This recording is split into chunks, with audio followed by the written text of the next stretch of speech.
Okay, that was the Shurs with I Have the Skill from the Skill album, and I must say that they're very modest fellows, and that is an excellent album, as indeed is Ross Wilson being very modest with State of the Heart, because that's an excellent single, but we'll talking to Ross later about that. Incidentally, last week, at the end of the show, we did get into a bit of a hen session with myself, Martha and Annie, and Olivia rang straight after the show went to air the other night. And Olivia, I'm terribly sorry, and I'll apologise to you and Chris Akins. It was just a bit of a joke. And Christy Allen, we do hope that you get better very soon. She's over in Perth at the moment.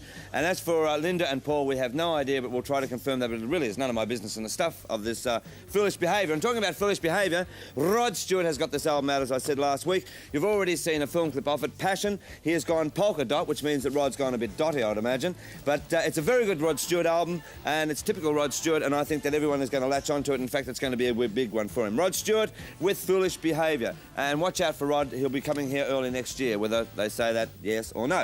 Double Fantasy by John Lennon and Yoko Ono. As I said last week, Yoko finally works at last on a John Lennon album.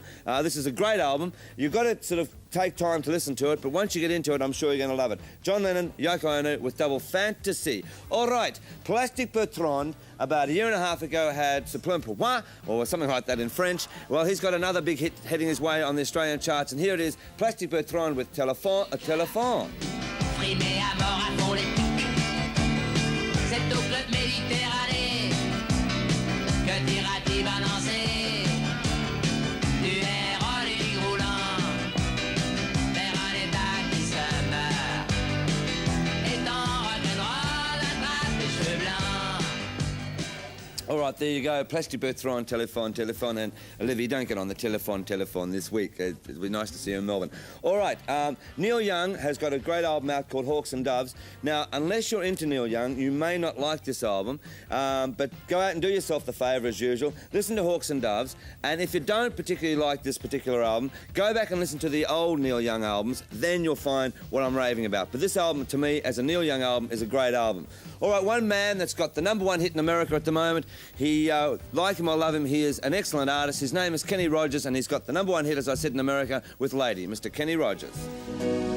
Made me such a fool. I'm so lost in your love. And oh, we belong together. Won't you believe? Mr. Kenny Rogers with Lady. All right, this album is going to cause a lot of dramas. Joe's over there already. It's going to cause a lot of dramas because the critics are going to be divided for sure over this. It's the new Blondie album called Auto American, and I think it's a superb album, but would you believe that well, apart from being totally and utterly different, she actually does one track off the old Camelot soundtrack off this. It's an album that, again, I love it, but the American critics are also divided. The British critics don't know what they're talking about, and I'm sure Duke and Ram are going to be very confused, but there you go. Have a listen to it. I love it, all right? The Models? The Models are an excellent group coming from Melbourne. They've got to sort of shape up their stage act, their live act a bit, you know, not be so smart about it, fellas, but once you get that together, you're going to be an excellent group. They've got a single out at the moment. Here are the Models with 2 people per square mile.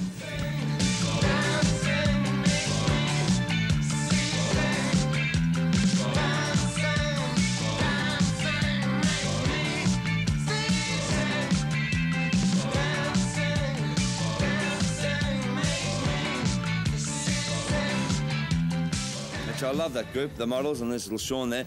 And as I say, they are an excellent group. And if you get a chance to go out and see them, have a look at them. All right, the Countdown 80 book, which we talked about last week. Some newsagents around Australia haven't as yet got it, but it'll be in their shops soon. So watch out for it. Next week, we have Bette Midler on the show, co-comparing the show with myself, and we're having a very special edition of the Countdown 80 book. So watch out for it. And Bette is in town for her film, The Divine M, and all this madness and everything else like that. It's going to be a great countdown with Bette. Oh, my goodness me. And the week after is Mr. Elton John, would you believe, comparing the show. He's got a 5-record set out at the moment called The Definitive Elton John, and it's got all his hits on it, but that's in the weeks to come. Elton the week after next, and Bette next week. All right, talking about Elton John and talking about immigrants coming into the country, out at the Croxton Park, which I do each week, we have a very cosmopolitan audience, right? And would you believe the track that has gone absolutely crazy, whether it be Italians, Turks, Aussies, or a bit of Arab like myself, they all love this track. It is called Shut Up Your Face, and it's by this crackpot called Joe Dolce. I think he's Italian, actually. Shut Up Your Face.